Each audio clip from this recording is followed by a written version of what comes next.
They told me not to smoke drugs, but I wouldn't listen. Never thought I'd get caught and wind up in prison. Chalk it up to youth, but young age I ain't dissing. I guess I just had to get it out of my system.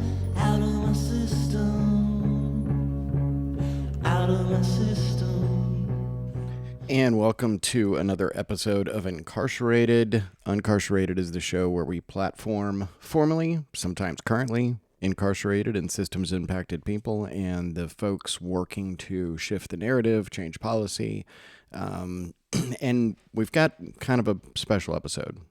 And it's something we haven't done on this show yet, weirdly enough. It kind of came to me the other day. By the way, we're recording at my house, so if you hear bells jingling, it's my annoying dogs. But I was thinking the other day, I've got this film coming out with Represent Justice, July 23rd, also called Uncarcerated. And it's my personal story with the prison system, how that is inextricably linked to our mental health care system, the lack of behavioral health and care and compassion I received in several traumatic incidents in my life. And we had never told that story on this show. And I've talked about my experience on this show with the guests, but I've never really told my story on this show. And I thought that might be important. And my original thought was have Kevin and Julius and Kelly, our sometimes co-host Kelly, interview me. And then I was thinking, those clowns don't want to hear me talk again. And who better to interview me than the person who knows me the best, my lovely wife, Abigail. So Abigail, my brilliant, brilliant wife, is going to just kind of talk to me about my experience with the prison system. And I have no idea what she's going to ask me. She has written out some questions. I have no clue where this is going to go, but I thought this might be important in leading up to the film. And obviously the listeners will get to know me a little better, and they'll get to know my lovely wife. Abigail, thank you for doing this on a Sunday when you could be doing anything else. Of course, I'll try not to ask you too many embarrassing questions. You know where the bodies are buried, for sure. Although I probably shouldn't use that term on this show. So not only, I just want to give her the proper due and credit here. Abigail's not just my wife. I'm more her husband. Abigail is the most brilliant social worker, activist, community engagement, advocate human. She has 9 jobs. She is the founder and executive director of Grace Grows, where she practices horticultural therapy with the homeless community. That's a boots on the ground thing, but also top-down systems work as the lead for the North Central Florida Food Systems Coalition, does a lot of work with food justice, but she also works intimately with systems impacted people, both there in her free time, what little of it there is, and then, of course, with a local free clinic getting care to people who otherwise wouldn't. So she understands this from multiple angles and then also knows me. So there couldn't be anybody better to ask these questions than my lovely wife. So thank you. You're welcome. I think one of the reasons that I was originally attracted to you, other than your personality and how incredibly handsome you are, is because of how we had a shared understanding of these things. And I really enjoy all the times that we get to work together. Yeah, me too. Abigail has taught me everything I know about doing this work. So she was my boss. And, I historically sleep with almost all my bosses. So I'm just kidding. I'm joking. I was his boss ethically. I was the one that had to go to my boss to tell my boss that I could no longer be Leigh's boss because I had a crush on him. Yeah, you had to report our relationship. Yes, I had to report our relationship. I think my specific words were, I have feelings for Leigh. Aw. What's really funny about us, and I told Julius this story when we were coming back from Montgomery. He was like, how did you guys meet? And I told him, she was my boss at the shelter. We both worked at this shelter. And I remember distinctly stocking the clothing closet with you one day and looking at you and telling you, we had grown close as friends, spent a lot of time together. And I was like, I just want you to know I have a ton of respect for you and I will never hit on you, because guys do that all the time. They're in close proximity with a woman. They misread stuff, or they just don't read stuff at all because it's about them. And they put women in these horrible, awkward, uncomfortable positions. So I was like, I'm never going to do that. And then a few weeks go by. We had gone to play skee ball. And I go home and I get this text message, hey, do you mind if I stop by? And I was like, yeah, for sure. And Abigail came over and she was like nervous and sweaty.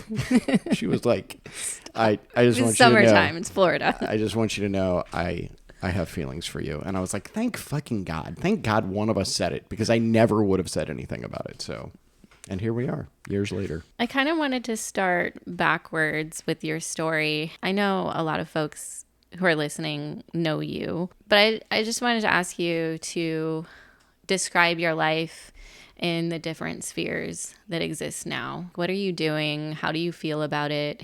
I know a lot of people know you professionally, but maybe just describe your personal life as well. Oh, yeah. Okay. That's a really good question. So my day job is I'm the community engagement director for Family Promise here in Gainesville. So I work with families experiencing homelessness and on the verge of experiencing homelessness. My personal life, well, I try to spend as much time with you as possible, which is, I know, very annoying for you, but I love you very much. We go on adventures, typically don't have to spend a lot of money for the kind of adventures we go on. We go on long hikes in the woods. We go on spring trips. I love my 2 dogs, Ellie and Raven. My son, Elijah, is very important to me. I had Elijah when I was 18. I was a single dad until I met my late wife, Holly. And then Holly and I were together for 8 years, married for 5 years. And then on our 5th wedding anniversary, Holly passed away. And we had a daughter, Haley. So Elijah was 15 and Haley was 7 when Holly passed away. And then Haley passed away 1 week before her 18th birthday. So I've lost Holly and Haley, my wife and daughter. The person who's been with me through all of that is my son, Elijah. I tell people sometimes he went through all the trauma I went through, except he was a kid. Helping him navigate some stuff is really important to me. Sometimes I'm a dad, sometimes I'm a social worker with him. So yeah, he's super important to me. Yeah. Does that answer your question? That's what my life looks like. Sometimes when people tell these stories, they want to wrap it up in a nice bow. And I think for the most part, our lives are really good. And so I just want to give people a realistic perspective. I'll get into some of the harder questions later as well. But how do you feel about your life now? This is the happiest I've ever been in my life. This is the most stability and long-term non-chaos that's been in my life. And I've worked for 10 years now on creating a bubble, like a safe bubble around me. Prior to meeting you, I had created a little safe bubble. I had a little tiny cabin house in the woods. It was like a smaller version of your house, basically, our house now. And I worked at the shelter, and I was happy just doing that. I was happy being alone until you came along. It was the first time in my life that I had been alone for that long. I had always had, a wife or a partner or friends around. I had the kids in the house. There was a stretch where I was a single dad with Elijah, and then there was a stretch where I was a single dad with Elijah and Haley. And so I'd always had people around. And so it was like a really long stretch of being by myself and creating a safety bubble. So if there was things happening in my extended family that seemed chaotic, or with friends that I was helping or spending time with that seemed chaotic, I could keep stuff at an arm's distance and kind of create a bubble. And that bubble and that working with the homeless community led me to you. That bubble has just grown, and different people have fallen inside the bubble. And now I'm a ambassador and filmmaker for Represent Justice, and a podcaster, and I do a lot of like community work and stuff kind of like behind the scenes, off the stuff that doesn't fit into my job at Family Promise or doesn't fit into the podcast bubble. But yeah, I feel like that was, I may have said the word bubble 47 times there, but yeah, I like my life now. I feel very safe. So I want to jump back to some of your experiences that drive you now.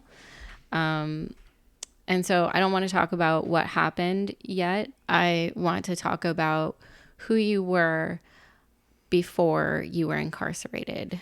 Often when I'm working with people who have been incarcerated and people at the same time, people who are in crisis, I see people that are really like tightened up and afraid of expressing themselves. But like as I work with them, I get these little glimpses into their inner child, and regardless of how they're stigmatized or perceived by people who have prejudice, there's always this like sweet little person underneath. And I could probably describe that about you because I see it often, but I was hoping that you could maybe talk about like who you were before you were incarcerated.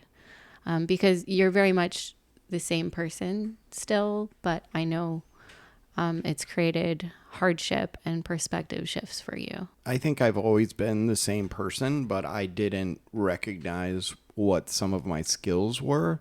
I just thought that that's who I am. And I think I'm extremely lucky and grateful now that I get to use who I am as skill sets in the jobs that I do and work that I do. You know, before there was a microphone in front of me or before I was doing community work, I was still creating communities around me. And so I grew up in Gainesville, Florida. I come from a long line of teachers. So my dad was an elementary school teacher. He taught at a school here in Gainesville on the east side in the Black community. So that's where I went for elementary school. So, you know, I had lots of friends that I'm still friends with now. You know, I felt like in elementary school, I created a little community for myself, and I did plays, and I made kids laugh in class. Often got me in a lot of trouble with my dad and my teachers. Middle school sucked, but middle school sucks for everybody. But it was really hard to make that transition from who I identified with in elementary school and then go to more of a predominantly white middle school with wealthier kids, and that wasn't who I was, and I didn't really fit into any category or box. And then when I went to high school, I went to a school called PK Young, and that was the University of Florida's lab school. And the interesting thing about PK is at the time, I don't know if they still do it that way, but at the time they would take 10 people from poverty, 10 people from a wealthy community, 10 people from, you know, so there was 86 in my graduating class, and you had every genre and subgenre of human you could think of. That's where I made my lifelong friends. My 6 best friends, we would all make little movies together. Our weekends were spent getting into shenanigans. We had a series of prank phone call tapes and movies that we made that circulated around Gainesville. Then when I was 17, I had a public access TV show called The Cutting Room Floor with one of my best friends, Stoney. And he directed it, and I wrote sketches. Performing was like the most impactful experience for me, whether it was getting on stage or telling jokes in class or doing this public access show. It was where I felt like the most comfortable, where I could take community and things that I observed and like turn it into art. So I had a lot of fun doing that, and that's kind of what I wanted to do when I grew up. But then when I was 18, I had Elijah. And so my friends moved on to Los Angeles, to Full Sail in Orlando, to New Orleans, and went to Tulane and became production artists and filmmakers and directors. And I was here with Elijah. Sort of the easiest thing to do in Gainesville, if you wanted to be creative, was to hop on the radio. And so that's what I did. I worked at a bunch of restaurants and I worked landscaping and all the stuff to pay the bills. But I was working at this place called Joe's Deli, which was across the street from the University of Florida's. It would be really slow in there during the week. And there was this radio show called Super Freak All Stars. It was like an AM radio show. And I started prank calling them and calling in and joking around. They were like, hey, you're pretty funny. Why don't you come down here? That was the start of a 12-year radio career. So I was on the radio for a long time in Gainesville. Ended up having a morning show. I hosted a punk rock show called Salvation, the Punk Rock Revival. That sort of introduced me to another community. I was the promotions director for 7 radio stations here. And I had another group of lifelong friends that I had made at this very special time in Gainesville. There was like a 6-7 year stretch in Gainesville where some really impactful punk rock bands were starting to get big outside of Gainesville. And then there was a bunch of bands who didn't get big that were awesome. Kevin, my co-host here on Uncarcerated, our friend Kevin, was in one of those bands, Strike Force Diablo. And Against Me, Hot Water Music, who, by the way, just agreed to let me use their music for the film, which I'm very excited about. And I'm never not going to mention that. It's so exciting. It's sweet. And so it was a really cool time to be on the radio because you had all these bands, you had a couple of cool venues, you had a great label, No Idea Records, independent label.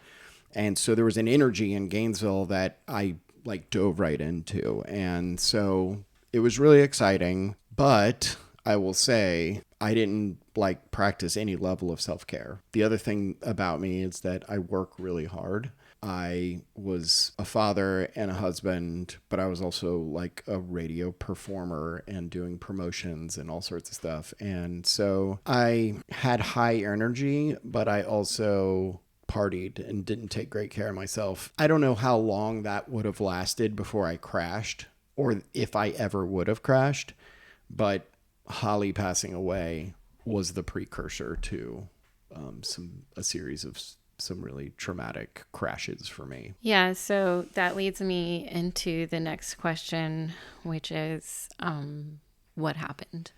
The transition from old Leigh and little Leigh into a much harder experience for quite some time. So my wife passed away on October 5th, 2007, which was our 5th wedding anniversary. And I was like thrust into being a single dad again. I didn't have any time to grieve because I was a single dad. Simultaneously, like that was happened in October. In December, we lost our apartment. We had a free apartment for a year through the radio station, and that contract went up. So now the kids and I are in a hotel trying to find housing on one income, which was like impossible. We never got our footing back after that. Eventually found a place to live, but it wasn't great. It was like this dilapidated house over on 6th Street that like used to be an office. It was really depressing. My sister was going through a lot of issues at the time because Holly passed away at her house in the middle of the night. Holly died from walking pneumonia. She was sick and didn't even know it. That really broke my sister in ways that I don't know that she's even recovered from to this day. She didn't even have support systems or friends because it didn't happen to her and it didn't happen to her husband. You know, I don't think anybody's ever really taken the time to like work with Kelly and like pull that out of her and help her heal. And so my sister came to live with us for a little while, and that was also like a nightmare. I was not any state to take care of her too. That pressure that I feel like my dad put on me to like be a good big brother was kind of a running theme in my family and a running theme throughout my life, that like take care of everyone else before you. So it's your responsibility to take care of the kids. It's your responsibility to now take care of your sister. Leigh fit nowhere into that equation. Weed and pills were in the picture for me for sure. Just anything to like keep going and anything to not feel and anything to numb. And I feel like prior to Holly dying, some of that was kind of like fun and recreational. And after Holly died, it was sad and traumatic and just like toxic and poisonous. So about 2 years after she passed away, I decided that I wasn't going to live anymore, I picked an inhalant to do that with. And honestly, I don't know if it was like suicide in the traditional like hang yourself sense, but it also wasn't like addiction either. Knowing you, it feels like maybe oblivion was less painful than what you were experiencing. Yeah, I think that's a good point. I had this horrible toothache when I was like 23. Going to the dentist is super expensive, and I couldn't get this wisdom tooth out. And I remember I would take like a toothbrush and just like press it on the painful spot so bad that I would almost pass out. It hurt so bad, but when that pain went away, the normal pain didn't hurt as bad. And that's kind of like what the duster thing was. It was like, can I make myself hurt? I either knock myself out for a little while or make myself hurt so bad that when I come back to this pain, this loss, won't feel so bad. And, you know, it wasn't a conscious thing, but it definitely was the underpinnings of what was happening. You know, my friend Jen, she had kids my kid's age. We lived together. We shared a vehicle. She didn't know what to do. She was panicked. And so her and my mom and my friend Julie like kind of made a collective decision to go look for me, but also to call the non-emergency line. And the lady on the non-emergency line was like, I think the quote was, "We can't go look for your boyfriend while he's on a bender. But if you call 911 and report the car stolen, then we can send somebody out to look for him." And so that's what happened. I had pulled the car over and parked, and I was like walking through a neighborhood, and I heard, well, first I saw a Alachua County sheriff's car, and then I saw a second one and a third one. And I was like, oh, maybe that's for me. And so I started walking faster and faster. But I was like, I don't really know what I've done to be seeing the cops, right? So like it didn't compute. Not only am I in a duster fog and really sad and depressed, but also I didn't commit a crime. You know, I hadn't like stolen anything or hurt anybody except for myself. So I was like, maybe this isn't for me. And then I look and they're like walking faster after me. And then I hear my name. "Freeze, Mr. Scott. Get on the ground. Freeze, Mr. Scott." And so I started like running away from them because I was scared. I didn't want to get beaten up. It should be noted that didn't work. I did get beaten up. There was like at least 6 of them, and they threw me on the ground. They released a dog on me. So the dog is biting my legs while they're on top of me. And then they tased me. So it was like all 3. I think any one of those measures probably would have worked. You know, I think their argument was I didn't stop. I didn't freeze. I was like thrashing around, but that's not what my perspective was. And as you were saying that, I was thinking about just like how much I love you and thinking about how that happened to you and imagining it in my mind just like really breaks my heart. Because I know you. I know that you're not violent, that you always approach people in such a thoughtful way, even when you're squirrely and energetic or having a hard time. And I was just thinking about that one time that we went down to Crystal River to see the manatees and how we were swimming and we accidentally got surrounded by manatees and you got really scared. There was this manatee that just like lifted its head up in the water and looked you in the eyes, and you like gasping for breath, like pretty terrified in the moment, even though I thought it was very magical and kind of funny. And it like juxtaposed with that experience, like I know that you would never hurt anyone. And in fact, like you get scared kind of easy sometimes. I try to go out of my way to not hurt stuff. Yeah, like you're pretty averse to violence. Confrontation, not my fave. Yeah. I got to say, though, given the choice, would have preferred the manatees tried to pull me over. Yeah, so I wind up in the jail. They put me in the mental health pod in a turtle suit. That's the suit they give you because you're naked, because they think, you know, we don't know what this guy's going to do with his shoelaces, with his bobos that we give you. And so I'm in there for a couple weeks. Fast forward to being in front of the judge and I had never had felonies before. Like the only time I had ever gotten in trouble before was like driving on a suspended license. So I didn't know how any of this stuff worked.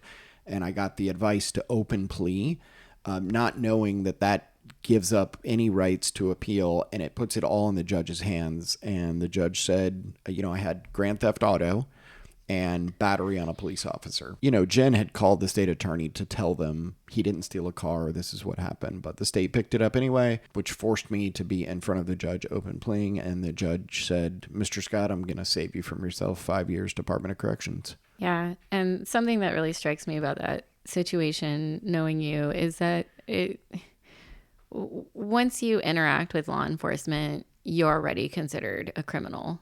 People who don't have money for defense don't get justice. It does not exist for people without money. Definitely was my experience in there that the jail was full of people who didn't have $200 for a bond, couldn't afford an attorney, and mostly for stuff that like didn't need a cage. I had always thought that like the cage was for Ted Bundy, right? Like, here's someone who just can't be around the rest of us. And that's not what it was like in jail or prison, honestly. The thing that I don't talk about a lot, and we talked about this in the film, but we didn't talk about the effect it had on my kids and the separation from my kids. Here I was a single dad with Elijah before I met Holly.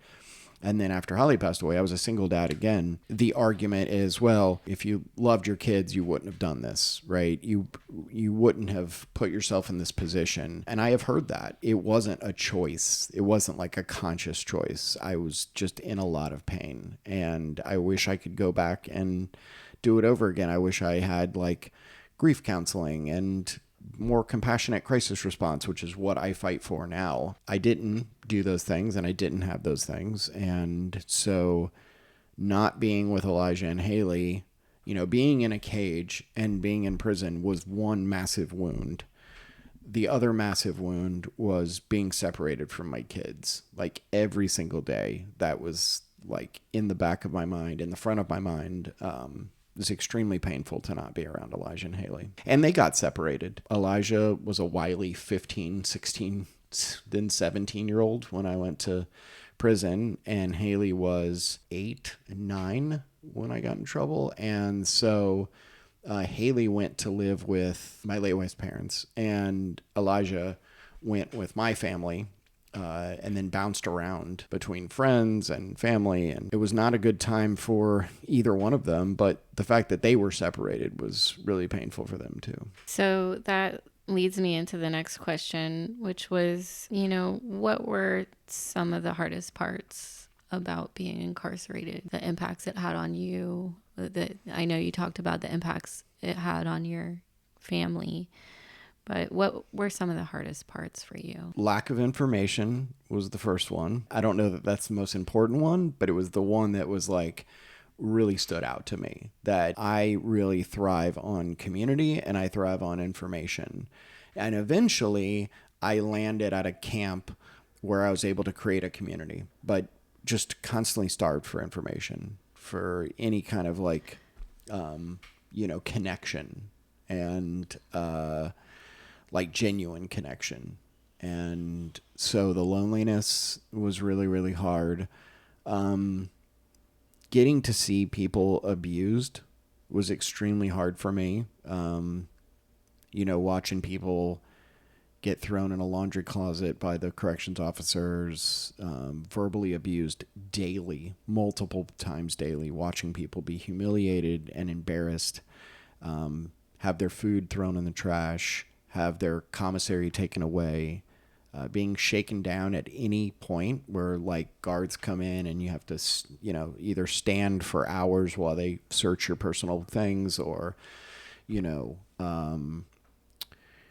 watching people go to the box because they had to go to the bathroom during a shakedown, which actually happened to me. I just couldn't hold my pee any longer and I was going to like piss myself.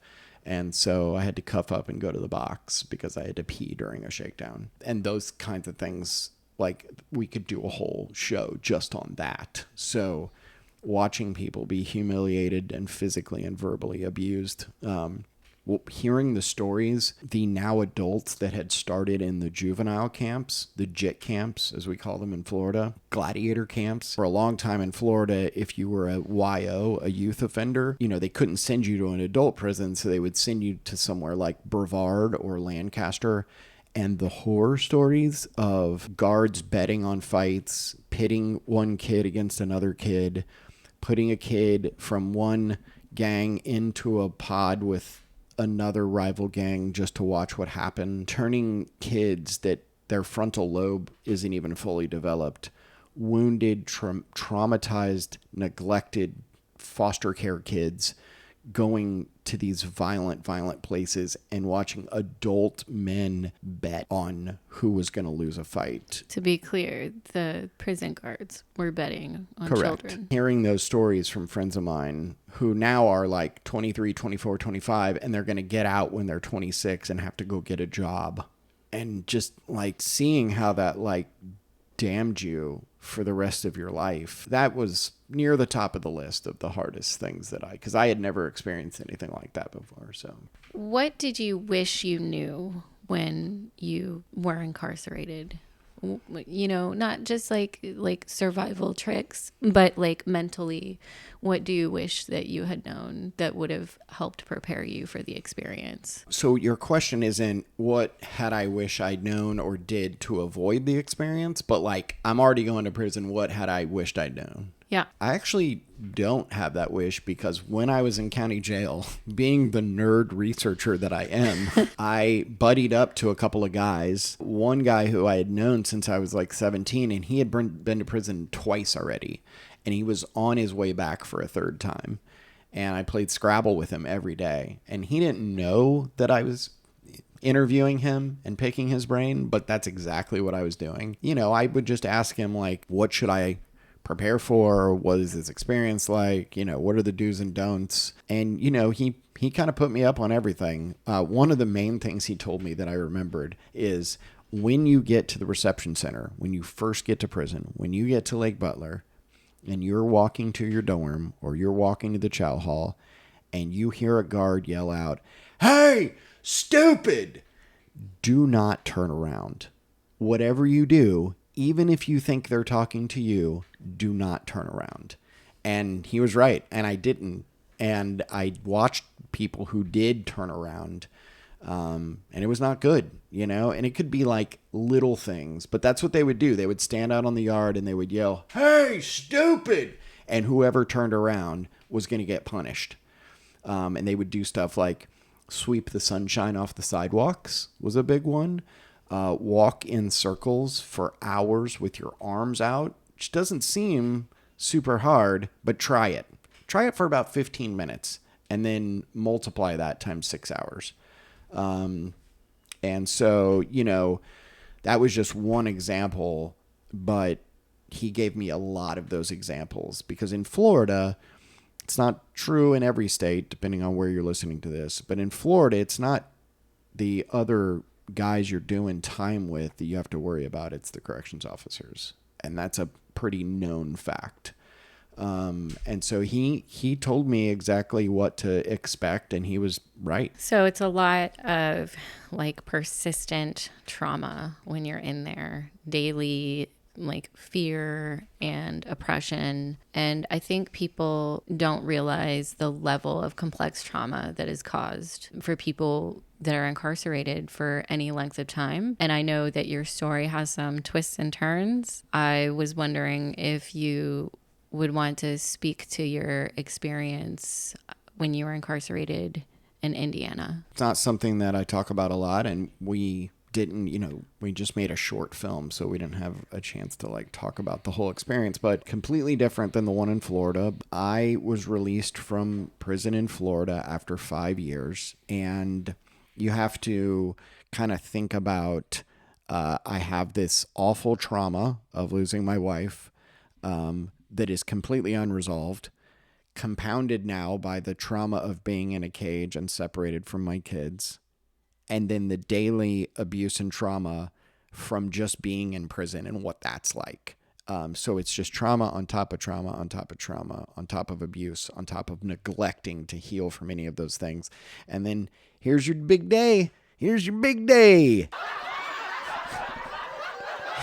Time to come home. And so, my original plan was to come home in Florida to go to work release, save up enough money from work release to get a little place, start my life over again, reconnect with Elijah and Haley. And that was my plan.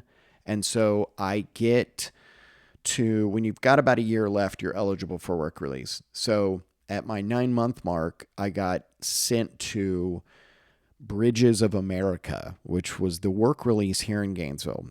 And I get a job within my first week. And within my first 2 weeks, I get 2 jobs.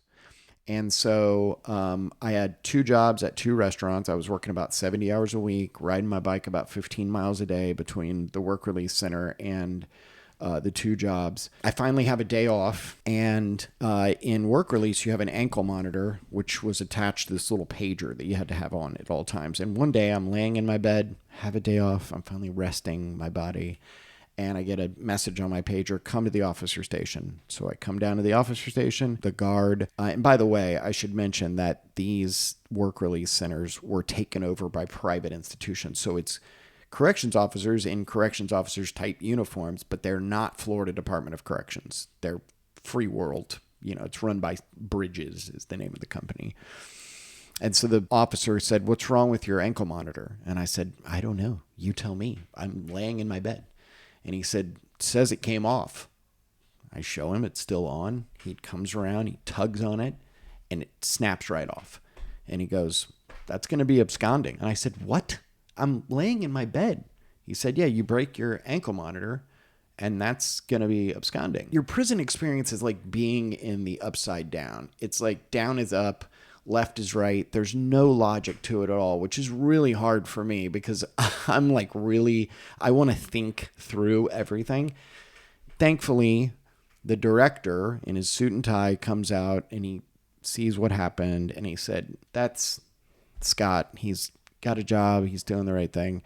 Put another ankle monitor on him, and then you can go back to work tomorrow. But you're going to have to pay for that. So it's going to be like $550. It's going to come out of your paychecks." And so, I'm thinking that's their racket, And so 2 days go by. I go back to work on Thursday. I go back to work on Friday. And on my way back to the center on Friday, I get a message, "Pack your stuff." And so I get back, and they said you have to go to the box at Marion Work Camp, and you can appeal from Marion Work Camp, but they're sending any of you back who had any infractions. So in a 2-week period, 27 of us got sent back, and all 27 of us got put on DOT, Department of Transportation work squads. So I got sent back on a Friday, was in the box on Saturday and Sunday. Monday, I have a shovel in my hand. I'm on the side of I-75. My family called Tallahassee and they tried to, fight for me. But, instead of spending my last 9 months saving money, I spent my last 9 months giving free labor. And so I finally come home, and now I'm not going to be able to find a place to live. And I had reconnected with a high school friend of mine who we dated in high school. And she said, I'm going through a divorce. You can come out here to Santa Monica with me. And so I go to California, and obviously, if I, rewind to the beginning of part of my story, all my best friends are in Los Angeles. So I figured I'll go out here. I'll work on the set with my friends, Arnie and Stoney. I'll get some production experience. And, I'm out there for a couple of weeks, and she says, "I got into grad school in Terre Haute, Indiana. So do you want to go to Indiana?" And I was like, I guess, yeah. I mean, I don't have any place to go at this point. We're dating. She was really supportive. She helped me get a car. She helped me, find a place in Indiana. But we had a really weird relationship, It was very hot, cold. Which was kind of my type, It was like, "I love you. I just want to be friends. I'm in love. Let's have some space." And so now I'm in the middle of Indiana, Terre Haute, Indiana, which, by the way, ranks 49 out of 50 most depressed states in the country. It's an industrial wasteland with a tiny college, Indiana State University, in the center of it. But everything else is factories and methamphetamines. It's just so depressing. But I do my best. I get a job at Ruby Tuesdays. I even get a little radio show there for 97.3 The Bird. So I'm back on the radio within a few months of coming home from prison. But I'm in a very depressed state in a relationship that left me constantly questioning my own existence. Here was somebody going for their master's degree with a savings account, and I'm just coming home from prison. When I would have to go meet her family, I just felt so bad about myself all the time. And I don't think she intentionally wanted me to feel bad about myself. I think in many ways she was super supportive, and it was a really good landing spot.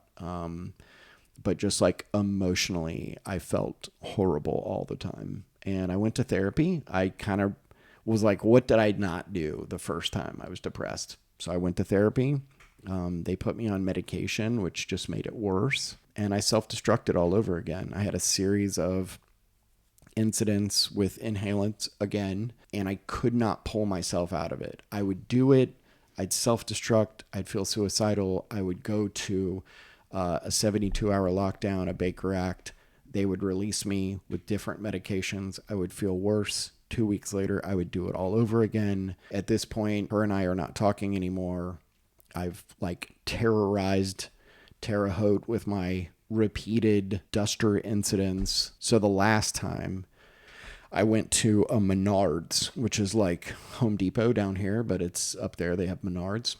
And so I'm going in and buying duster cans and going behind Menards in an empty tire factory and huffing duster all day long. And I just kept saying to myself, please don't wake up. Please don't wake up. Please don't wake up. That's all I would say over and over and over again. Please don't wake up. Please don't wake up. Go in one last time to get duster. And my dog's having a dream right now. My dog's dreaming about my duster experience. It's yelping in the background. You hear that? I think I can hear it in my headphones. Yeah. Her little puppy noises. I'm not going to edit this out at all. It's a perfect part of this story. So I'm too messed up to make it to the register. So I decide I'm just going to steal the can of duster. And I put this can of duster down my pants. And as I'm walking out of Menards, someone goes, uh-uh. And I go, uh-huh. And I tried to run past them. And the guy tackles me. And it's just a guy with a polo and jeans on. He tackles me and I'm like, this is citizen's arrest here, Well, he was a detective. He was an undercover detective guy, fraud prevention guy, maybe. I don't know. And so they take me into the little room. They take the duster can out of my pants. None of this is embarrassing, by the way. And they take me to jail. And in Indiana, they have a drunk tank. So you can go sober up for 24 hours and they let you go. And sometimes you get charged with something and sometimes you don't. And so my charge was petty theft. The next morning I wake up and they say, Scott, get dressed.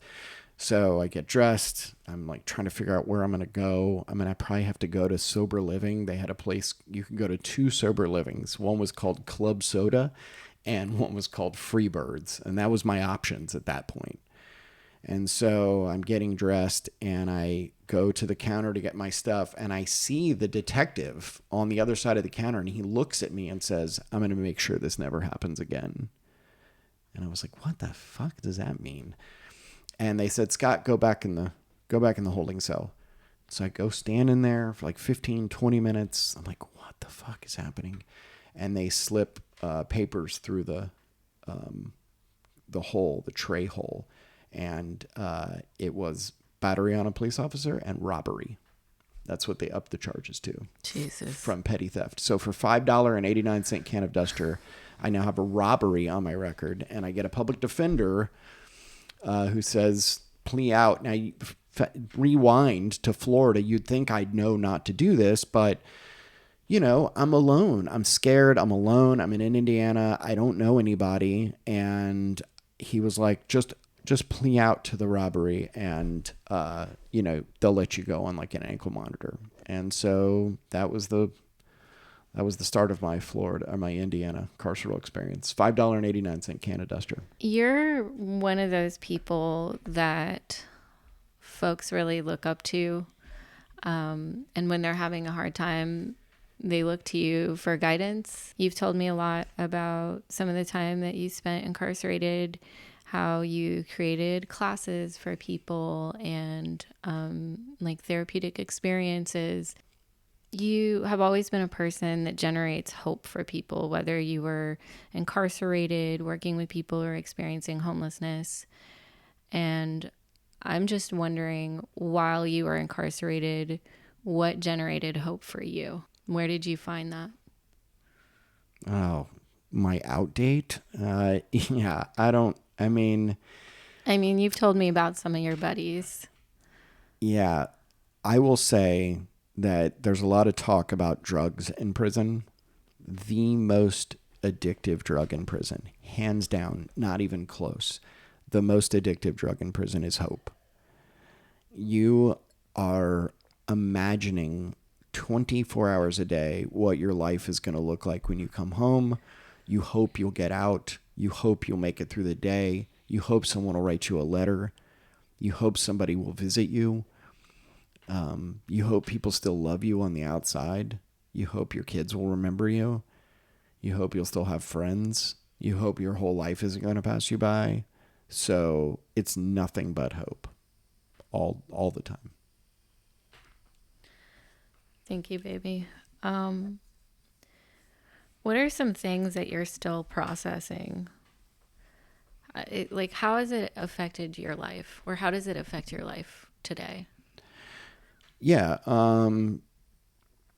I am just now, I've been in therapy for 2 years now, and I'm just now getting into the EMDR part of therapy. So like deep trauma work. And the thing we're focused on right now, the thing I'm focused on in therapy, is my carceral experience. Like, think of all the things that I just talked about for the last hour in a bucket, and that's what I'm focusing on in therapy. So the harm that was done to my body in those incidents with the police, the harm that I did to my body with the duster, the inhaling, hitting my head, all the things that go with the duster thing,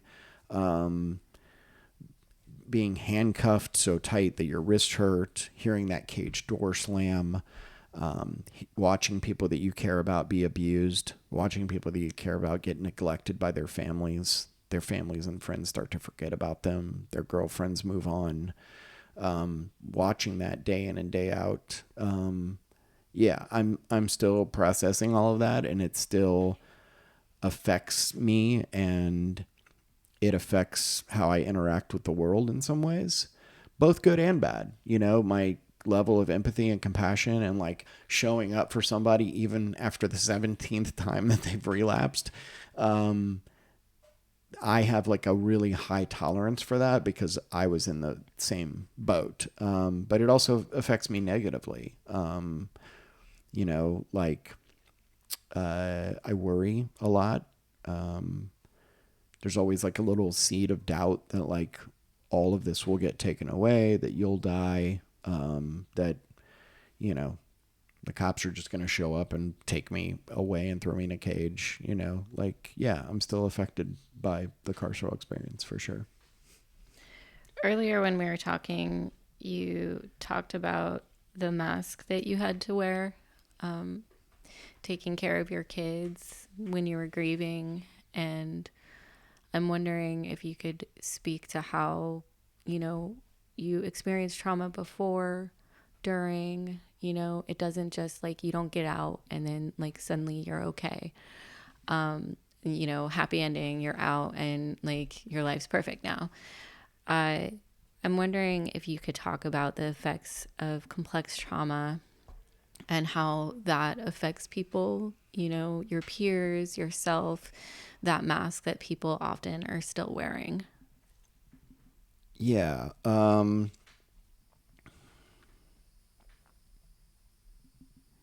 I think everybody wears a mask to make it through the day because the truth is everybody's walking around with big T and little t traumas.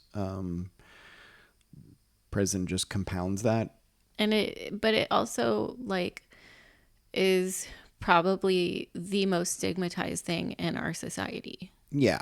And, even talking about the Indiana experience on here is a little traumatizing for me, because I think people are starting to get a little more understanding of going to jail or going to prison. I think there was a level of understanding for me, like, oh my God, you went to prison in Florida for what?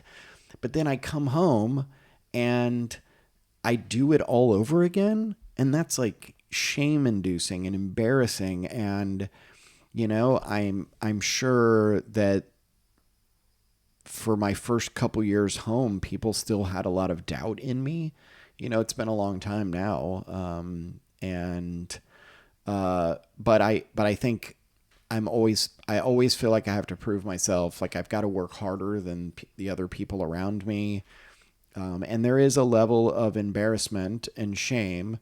And honestly, it's one of the reasons I started doing this show, was because I wanted to find out, when I came home from prison, and then shortly after that, my daughter passed away, I didn't want to have the same thing happen all over again. So, like I said, I created a little safety bubble for myself. I was, in therapy. There's things that I have to do every day to take care of myself. Going for walks, music, writing, creativity. And Haley passing away, I felt like I cannot fully grieve this. I can't take a day off work. I can't be as sad as I want to be, because I'll go back to jail. And so that link in my brain is traumatizing. There's this like piece of me that is like, you can't be all the way sad, because all the way sad means cops, jail. And I'm still trying to disconnect that link in therapy and in other ways, but I started doing this show because I was like, I want to talk to other people that have gone to jail, gone to prison, and find out, like, why did they go back? Why is our recidivism rate within 3 years at 65%? Like, what's the through line? And so, yeah, I don't know if that answered your question, but. Yeah, I think that answers my question. I kind of saved like a couple of the hard questions for near the end. Those weren't the hard ones? We're getting there. So earlier you talked about you're really good intellectually about understanding what parts of like society and the carceral systems teach you to think things that are destructive about yourself and about other people. But I know you really well, and I know sometimes you blame yourself.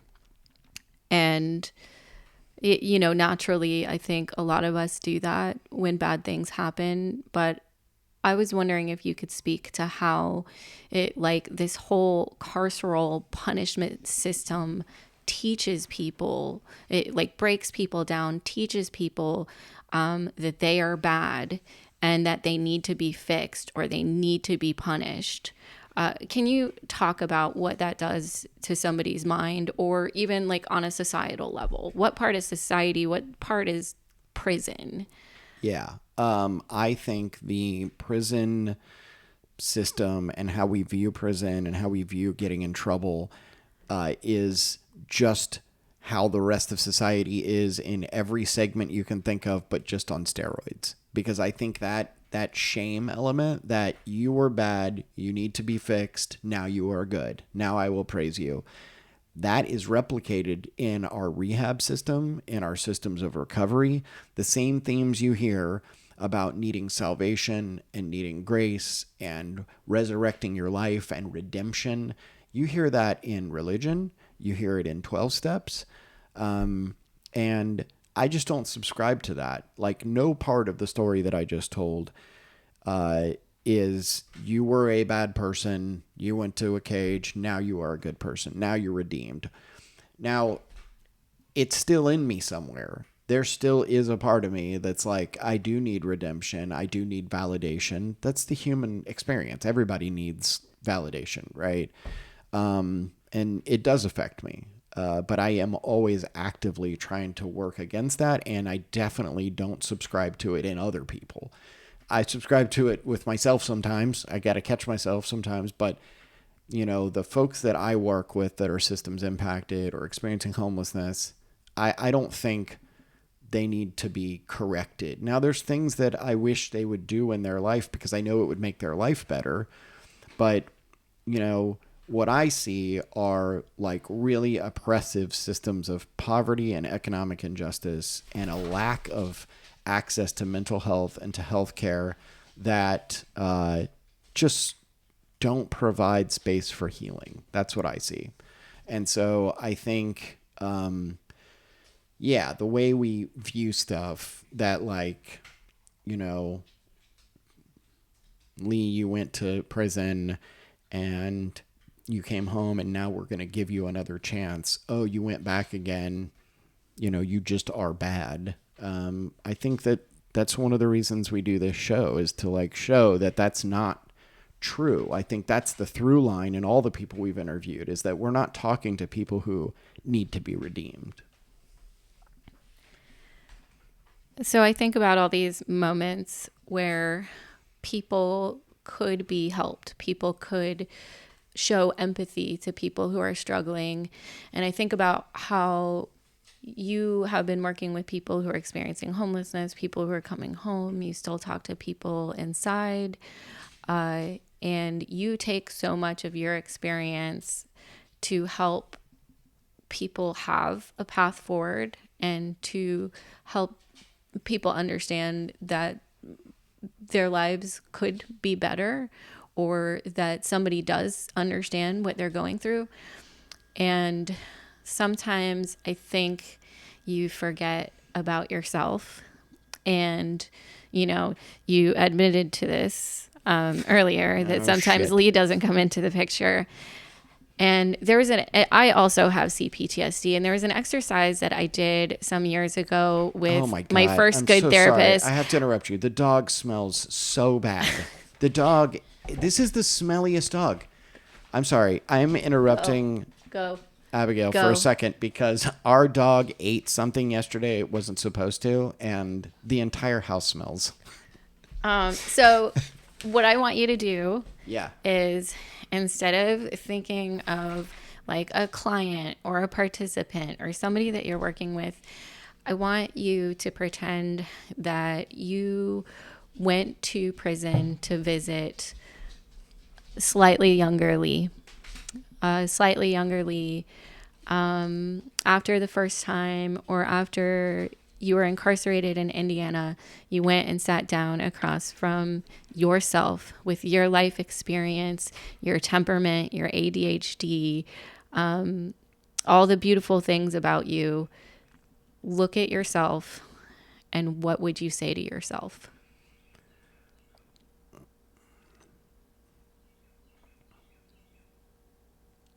Play the lottery numbers 17, 22, 39, 43. No, I'm sorry. I would tell myself to love myself the way I love other people.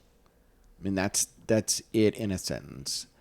If I could go back and talk to myself before I was incarcerated or during, it would be, please love yourself. You are worth loving yourself. You are worth it. And you are worth loving yourself the way that you love other people. And if you can do that every single day, if you can like practice self-care and tell yourself nice things and turn down the mean voice inside your head and turn up the kind voice, if you can do that every day, you're going to have the best life you possibly can have. Also, you're always going to be poor because you're a social worker. Thank you, baby. I think I just want to share the thing that I always think about is that, you know, other than the fact that, like, you know, sometimes I get irritated. I think you're perfect and you didn't deserve this. And you deserved so much more than what you experienced. And there's so many people out there that are the same way, regardless of, you know, whether there were things that got you in trouble, you know, like that are just like part of you. Like people should get to be human. And I've heard you say before that people should be able to make mistakes. And I love you. I love you too. Thank you for spending the afternoon with me doing this. You You're could welcome. be doing literally anything else right now. All right. I love you. They told me not to smoke drugs, but I wouldn't listen. Never thought I'd get caught and wind up in prison. Chalk it up to youth, but young age I ain't dissing. I guess I just had to get it out of my system, out of my system, out of my system.